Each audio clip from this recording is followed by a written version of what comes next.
ಗುರು ಏನು ಗೊತ್ತಾ, 22 ಪ್ರಿಯಾ ಅನ್ನೋದು ಹುಡುಗಿ ಫಿಸಿಕಲಿ ಬಾಡಿ ಮೇಂಟೈನ್ ಮಾಡಿರ್ತಾಳೆ, BMI ಮೇಂಟೈನ್ ಮಾಡಿ ನಮ್ದು ಹೈಟು ಮತ್ತು ವೆಯ್ಟ್ನ ಯೂಸ್ ಮಾಡಿಕೊಂಡು ನಮ್ಮ ಬಾಡಿಯಲ್ಲಿ ಎಷ್ಟು ಫ್ಯಾಟ್ ಇದೆ ಸೊ ಅದನ್ನ ಇಟ್ಕೊಂಡು ನಾರ್ಮಲ್ ವೆಯ್ಟಾ ಏನು ಓವರ್ ವೆಯ್ಟಾ ಏನು ಒಬೆಸಿಟಿ ಜಾಸ್ತಿ ಇದ್ದಾರಾ ಸೊ ಅನ್ನೋದು ಡಿಪೆಂಡ್ ಮಾಡುತ್ತೆ BMI. ಸೊ BMIನೂ ಕರೆಕ್ಟ್ ಮೇಂಟೈನ್ ಮಾಡ್ತಿದ್ದಾಳೆ, ಡೈಲಿ ಜಿಮ್ಗೆ ಹೋಗ್ತಿದ್ದಾಳೆ, ಬಾಡಿ ಮೇಂಟೈನ್ ಮಾಡ್ತಿದ್ದಾಳೆ ಮತ್ತು ಮೈಂಡು ಡೈಲಿ ಯೋಗ ಮಾಡ್ತಿದ್ದಾಳೆ, ಸಿಗರೇಟ್ಸ್ ಅದೆಲ್ಲ ಯಾವುದೇ ರೀತಿ ಡಿಂಕು ಮಾಡಲ್ಲ, ಯಾವುದೇ ರೀತಿ ಹ್ಯಾಬಿಟ್ ಇಲ್ಲ. ಸೊ ಆ ಹುಡುಗಿ ಅಂದ್ಕೊಂಡಿದೆ ನಾನು ಫಿಟ್ ಆಗಿದ್ದೀನಿ, ಹೆಲ್ದಿ ಆಗಿದ್ದೀನಿ ಅನ್ಕೋತಾಳೆ. ಬಟ್ ಒಂದಿನ ರೋಡಲ್ಲಿ ಹೋಗ್ತಾ ಇರ್ತಾಳೆ, ಹೈ BP ಆಗಿ ಸುಸ್ತಾಗಿ ಬೀಳ್ತಾಳೆ, ನಡು ರೋಡಲ್ಲಿ ಬೀಳ್ತಾಳೆ. ಯಾಕೆ ಅನ್ನೋದು ಈ ವಿಡಿಯೋದಲ್ಲಿ ಹೇಳ್ತೀನಿ. ಸೊ ಇನ್ನೊಂದು ಸಿಚುವೇಶನ್ ಅಂದರೆ, ಒಂದು 18 ಆಕಾಶ್ ಅನ್ನೋ ಹುಡುಗ ಕಾಲೇಜ್ ಹೊಸದಾಗಿ ಸೇರಿರ್ತಾನೆ. ಅವನು ಕೂಡ ಸಿಗರೇಟ್ ಸೇದಲ್ಲ, ಡ್ರಿಂಕು ಮಾಡಲ್ಲ, ಬಟ್ ಫಿಸಿಕಲ್ ಹೆಲ್ತು ಚೆನ್ನಾಗಿದೆ ಅಂತ ಅವನು ಅಂದ್ಕೋತಾನೆ. ಬಟ್ ಒಂದಿನ ಅವನಿಗೆ ಹೊಟ್ಟೆ ನೋವು ಸ್ಟಾರ್ಟ್ ಆಗುತ್ತೆ, ಈ ಒಂದು ಬ್ಲೋಟಿಂಗ್ ಸ್ಟಾರ್ಟ್ ಆಗುತ್ತೆ. ಸೊ ಅವಾಗ ಒಂದು ಹಾಸ್ಪಿಟ್ಲ್ ಹೋಗ್ತಾನೆ. ಅವಾಗ ಡಾಕ್ಟ್ರು ಒಂದು ಶಾಕಿಂಗ್ ನ್ಯೂಸ್ ಕೊಡ್ತಾರೆ. ಏನು ಗೊತ್ತಾ, ಈ ವಿಡಿಯೋ ಕಂಪ್ಲೀಟಾಗಿ ನೋಡಿ ಅರ್ಥ ಆಗುತ್ತೆ. ಸೊ ಅವಾಗ ಡಾಕ್ಟ್ರು ಅವರಿಬ್ಬರನ್ನ ಕರೆದು ನಿಧಾನವಾಗಿ ಎಕ್ಸ್ಪ್ಲೇನ್ ಮಾಡೋಕ್ಕೆ ಟ್ರೈ ಮಾಡ್ತಾರೆ. ಈ ಒಂದು 100 ವರ್ಷಗಳ ಹಿಂದೆ ಈ ಒಂದು ಹಾರ್ಟ್ ಅಟ್ಯಾಕು, ಈ ಒಂದು ಡಯಾಬಿಟಿಸು, ಈ ಒಂದು ಅಸ್ತಮಾ, ಏನು ಕ್ರೋನಿಕ್ ಡಿಸೀಸ್ ಇರ್ತಾವಲ್ಲ, 20 30 ಯೂತ್ ಇರ್ತಾರಲ್ಲ, ಅವ್ರಿಗೆ ಕಾಣಿಸ್ತಾನೆ ಇರಲಿಲ್ಲ ಜಾಸ್ತಿ.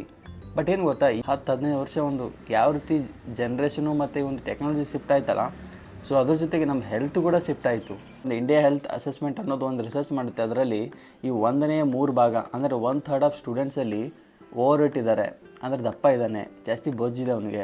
ಪ್ಲಸ್ 19% ಆಫ್ ಸ್ಟೂಡೆಂಟ್ಸಲ್ಲಿ BP, ಶುಗರು ಮತ್ತು ಹಾರ್ಟ್ ಅಟ್ಯಾಕ್ ಡಿಸೀಸ್ಗಳು ಬರ್ತಾ ಇದ್ದಾವೆ. ಸೊ ಅದ್ರ ಜೊತೆಗೆ ಅವನು ಒಂದು ಫ್ಯೂಚರ್ ರಿಪೋರ್ಟ್ ಕೊಡ್ತಾರೆ. ಏನು ಗೊತ್ತಾ, ಬೈ 2030 ಈ ಒಂದು ವರ್ಲ್ಡಲ್ಲಿ 10 ಜನರಲ್ಲಿ ಒಬ್ಬ ಹುಡುಗ ಒಂದು ಹಾರ್ಟ್ ಅಟ್ಯಾಕು, ಒಂದು ಅಸ್ತಮಾ, ಒಂದು ಡಯಾಬಿಟಿಸ್ ಅಂತ ನಮ್ಮ ಇಂಡಿಯಾದ ಒಬ್ಬರು ಇದ್ದೇ ಇರ್ತಾರೆ ಅನ್ನೋ ಒಂದು ಫ್ಯೂಚರ್ ಒಂದು ಪ್ರೆಡಿಕ್ಟ್ ಮಾಡ್ತಾರೆ ಅವರು. ಓಕೆ, ಸೊ ಇವಾಗ ಏನು ಗುರು ರೀಸನ್ ಏನು? ಸೊ ಇವಾಗ ನನ್ನ ಪ್ರಶ್ನೆ, ನಿಮ್ಮ ಪ್ರಶ್ನೆ ಏನಂದರೆ, ಗುರು ನಾವೆಲ್ಲ ಫಿಸಿಕಲಿ ಫಿಟ್ ಆಗಿದ್ದೀವಿ, ಮೆಂಟಲಿ ಯೋಗನೂ ಮಾಡ್ತಿದ್ದೀವಿ, ಈ ಕಡೆ ಜಿಮ್ಗೂ ಹೋಗ್ತಿದ್ದೀವಿ, ಏನು ಸಿಗರೇಟು ಸೇದಲ್ಲ, ನಾನು ಡ್ರಿಂಕು ಮಾಡಲ್ಲ, ನಂಗೆ ಹೆಂಗೆ ಬತ್ತು ಗುರು ಇದು ಡಿಸೀಸು? ಇವಾಗ ಏನಾದರೂ ಒಂದು ಆರಾಮ್ ತಪ್ಪಬೇಕಂದ್ರೆ ನಮಗೆ ಏನಾದರೂ ಒಂದು ಇಂಡಿಕೇಶನ್ ಮಾಡಲೇಬೇಕು. ಏನಾದರೂ ಕೋಲ್ಡ್ ಬರಬೇಕು, ಫೀವರ್, ಜ್ವರ ಆಗಿರಬೇಕು, ಇಲ್ಲ ಮಂಡಿ ನೋವು ಆಗ್ತಾ ಇರಬೇಕು, ಒಂದು ಇಂಡಿಕೇಶನ್ ಕೊಡುತ್ತೆ. ಏನೇನೋ ಬಾಡಿಲಿ ಏನೋ ಆಗ್ತಿದೆ, ಓಕೆ ಸ್ವಲ್ಪ ದವಾಖಾನೆಗೆ ಹೋದ್ರೆ ನಾವು ಇನ್ನೂ ಸೊ ಆರಾಮಾಗ್ತೀವಿ ಅಂತ ನಾವು ಅರ್ಥ ಮಾಡ್ಕೋತೀವಿ. ಬಟ್ ಸಡನ್ಲಿ ಈ ರೀತಿ ಆಗುತ್ತಂದರೆ ರೀಸನ್ ಏನು? ಸೊ ಆ ರೀಸನು ಈ ವಿಡಿಯೋದಲ್ಲಿದೆ ಗುರು. ಇದಕ್ಕೆ ಫಸ್ಟ್ ರೀಸನ್ ಏನು ಗೊತ್ತಾ, ಲೈಫ್ ಸ್ಟೈಲ್ ಶಿಫ್ಟು. ಅಂದರೆ ಪ್ರತಿಯೊಬ್ಬರದ್ದು ಲೈಫ್ ಸ್ಟೈಲ್ ಯಾವ ರೀತಿ ಮಾರ್ನಿಂಗಿಂದ ಸಂಜೆವರೆಗೆ ಯಾವ ರೀತಿ ಇರುತ್ತೆ ಅನ್ನೋದ್ರ ಮೇಲೆ ಡಿಪೆಂಡ್ ಆಗುತ್ತೆ. ಮಾರ್ನಿಂಗ್ ಎಷ್ಟು ಗಂಟೆಗೆ ಹೇಳ್ತೀಯಾ, ಬೆಳಿಗ್ಗೆ ಎದ್ದ ತಕ್ಷಣ ಏನು ತಿಂತೀಯಾ, ಮಧ್ಯಾಹ್ನ ಏನು ತಿಂತೀಯಾ, ರಾತ್ರಿ ಏನು ತಿಂತೀಯಾ? ಬೆಳಗ್ಗೆ ಎದ್ದ ತಕ್ಷಣ ನನಗೆ ಪಿಜ್ಜಾ ಬರ್ಗರ್ ಬೇಕು, ಪ್ರೊಸೆಸ್ ಫುಡ್ ಬೇಕು, ಮಧ್ಯಾಹ್ನ ಚೈನೀಸ್ ಫುಡ್ ಬೇಕು, ಅದ್ರ ಜೊತೆಗೆ ಒಂದು ಕೋಲ್ಡ್ ಡ್ರಿಂಕ್ಸ್ ಬೇಕು, ಎನರ್ಜಿ ಡ್ರಿಂಕ್ ಬೇಕು. ಸೊ ಈ ಒಂದು ಲೈಫ್ ಸ್ಟೈಲ್ ಶಿಫ್ಟ್ ಆಗುತ್ತಲ್ಲ, ಎಷ್ಟು ಗಂಟೆ ಮಲಗ್ತೀವಿ, ಯಾವಾಗ ಮಲಗ್ತೀವಿ, ಇವಾಗ ವರ್ಕ್ ಮಾಡ್ತಾ ಇರ್ತೀವಿ, ಕೆಲಸ ಮಾಡ್ತಾಯಿದ್ದೀವಿ, ಒಂದು ಪ್ರೆಷರಲ್ಲಿ ನಿದ್ದೆನೇ ಬರ್ತಾ ಇರೋಲ್ಲ. ಸೊ ಆ ಟೈಮಲ್ಲಿ ಒಂದು ಸ್ಲೀಪ್ ಮೆಡಿಸಿನ್ ತೊಗೋತೀವಿ. ಪ್ರತಿಯೊಬ್ಬರದ್ದು ಕೂಡ ಲೈಫ್ ಸ್ಟೈಲ್ ಡಿಫ್ರೆಂಟ್ ಆಗ್ತಾಯಿದೆ. ಕರೆಕ್ಟಾಗಿ ನಿದ್ದೆ ಮಾಡ್ತಿಲ್ಲ ನಾವು, ಕರೆಕ್ಟಾಗಿ ಒಂದು ಮನೆ ಫುಡ್ ಊಟನೇ ಮಾಡ್ತಿಲ್ಲ ಗುರು. ಒಂದು 10 ವರ್ಷಗಳಿಂದ ಈ fast food, process food, Chinese food, ಇವು ಕೋಲ್ಡ್ ಡ್ರಿಂಕ್ಸ್ ಅನ್ನೋದು ಮಾತೇ ಇರಲಿಲ್ಲ. ಅವಾಗ ಮನೆ ಫುಡ್ ಅಂದರೆ ದೇವ್ರ ಫುಡ್ಡಿನಾಗಿ.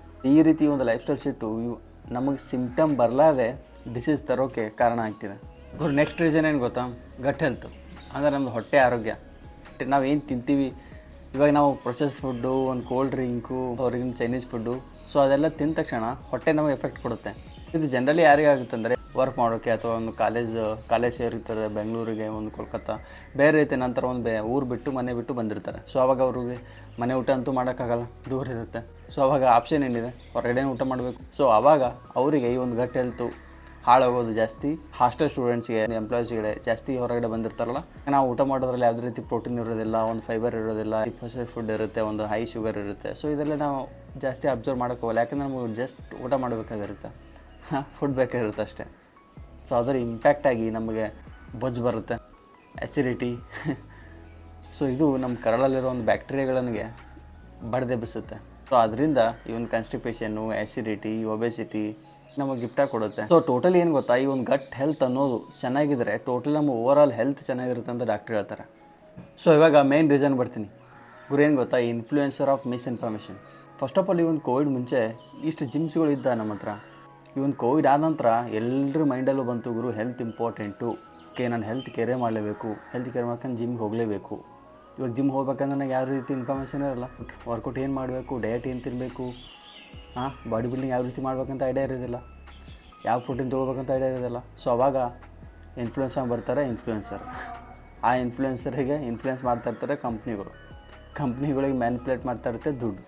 ಸೊ ಟೋಟಲಿ ಈ ಇನ್ಫಾರ್ಮೇಷನನ್ನು ಬಿಸ್ನೆಸ್ ಮಾಡಿಬಿಟ್ಟಿದ್ದಾರೆ ಕೆಲವೊಂದು ಇನ್ಫ್ಲೂಯೆನ್ಸರ್ಗಳು. ಅವ್ರಿಗೆ ಗೊತ್ತಿರಲ್ಲ ಯಾವ ಪ್ರೋಟೀನ್ ತೊಗೋತೀವಿ ಅಂತ, ಅವ್ರು ಪ್ರಮೋಟ್ ಮಾಡೋಕ್ಕೆ ರೆಡಿ ಇರ್ತಾರೆ. ಸೊ ನಾನು ಹೇಳ್ತೀನಿ ಬ್ರೋ, ಕೇರ್ಫುಲ್ ಆಗಿರಿ ಬ್ರೋ. ಫಸ್ಟ್ ಆಫ್ ಆಲು ನಂಗೆ ಯಾವ ಪ್ರೋಟೀನ್ ಬೇಕು, ಯಾಕೆ ಬೇಕು, ನಾನು ಬಾಡಿ ಬಿಲ್ಡಿಂಗ್ ಮಾಡ್ತಿದ್ದೇನೆ, ನಾನು ಕಾಂಪಿಟೇಷನ್ ಮಾಡ್ತಿದ್ದೇನೆ, ಸಿಂಪಲ್. ನಾವು ಮಾಡೋಕ್ಕಿಂತ ಮುಂಚೆ ಸ್ವಲ್ಪ ಅದ್ರ ಬಗ್ಗೆ ಯೋಚನೆ ಮಾಡಿ, ನಾನು ಯಾಕೆ ಮಾಡಬೇಕು, ನಾನು ಒಂದಿಂದ ಇನ್ಫ್ಲೂಯೆನ್ಸ್ ಯಾಕೆ ಆಗ್ತಿದ್ದೀನಿ. ಹಾಂ, ಬಾಡಿ ಫಿಟ್ಟಾಗಿರ್ಬೇಕು. ಓಕೆ, ನಾನು ಫಿಟ್ಟಾಗಿ ಮಾಡ್ಬೋದು, ಅರ್ಜೆಂಟಾಗಿ ಮಾಡಬೇಕಾ?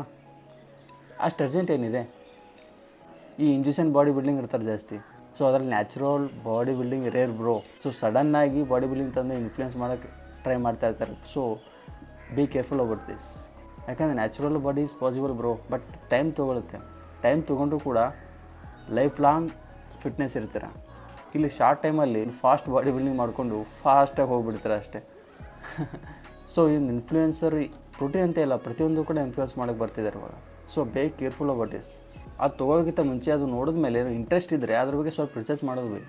ಸೊ ಅದ್ರ ಬಗ್ಗೆ ಸ್ವಲ್ಪ ಗೂಗಲ್ ಮಾಮಾಗೆ ಹೋಗಿ, ಗೂಗಲ್ ಹತ್ರ ಹೋಗಿ ರಿಸರ್ಚ್ ಮಾಡಿ, ಇದ್ರದ್ದು ಸಿಗ್ನಿಫಿಕೆನ್ಸ್ ಏನು, ಎಷ್ಟು ಪರ್ಸೆಂಟ್ ಪ್ರೋಟೀನ್ ಇದೆ, ಫ್ಯಾಟ್ ಇದೆ, ಶುಗರ್ ಇದೆ, ಯಾಕೆ ತೊಗೋಬೇಕು, ಎಷ್ಟು ಡೋಸಸ್ ತೊಗೋಬೇಕು ಅನ್ನೋದು ಫಸ್ಟ್ ನಿಮ್ಗೆ ಸರ್ಚ್ ಮಾಡಿ ಬ್ರೋ.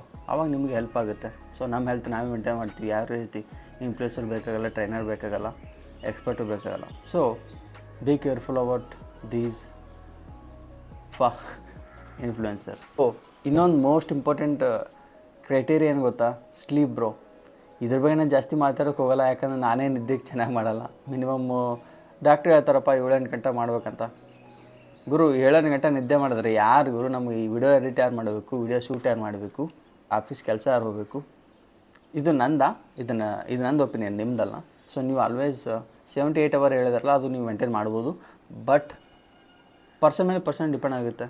ನಿನ್ನ ಹತ್ರ ಏನೂ ಕೆಲಸನೇ ಇರಲ್ಲ ಅವರು, ಫಾಲ್ತು ರಾತ್ರಿ ಬೆಳಗ್ಗೆ ಬರೀ ಮೊಬೈಲ್ ಸ್ಕ್ರೀನಲ್ಲೇ ಇರ್ತೀರ, ಲೇಟ್ ನಿದ್ದೆ ಮಾಡೋದು. ಒಂದು ಲೈಫು ಮತ್ತು ಒಂದು ವರ್ಕು ಬ್ಯಾಲೆನ್ಸ್ ಮಾಡ್ತಾರಲ್ಲ, ಸೊ ಅವನಿಗೆ ಒಂದು ನಿದ್ದೆ ಅನ್ನೋದು ಕಾಮನ್ ಆಗಿಬಿಟ್ಟಿರುತ್ತೆ. ಒಂದು 5-6 ಗಂಟೆ ಆದರೂ ಸಾಕು ಗುರು. ಸೊ ಆಯ್ತು ಗುರು, ಇವಾಗೆಲ್ಲ ನಾವು ಪ್ರಾಬ್ಲಮ್ ಹೇಳಿದೆ, ಇವಾಗ ಕಂಟ್ರೋಲ್ ಮಾಡ್ಕೋಬೋದು. ಸೊ ಏನು ಗೊತ್ತಾ ಬ್ರೋ, ಕನ್ಕ್ಲೂಷನ್ ಏನಂದರೆ ಸ್ಮಾಲ್ ಇದೆ ಬಟ್ ಕನ್ಸಿಸ್ಟೆನ್ಸಿ ಇರಬೇಕು. ಫಸ್ಟ್ ಥಿಂಗು ನ್ಯೂಟ್ರಿಷನ್ ಮೇಲೆ ಫೋಕಸ್ ಮಾಡಿ, ಕ್ಯಾಲರಿ ಮೇಲಲ್ಲ.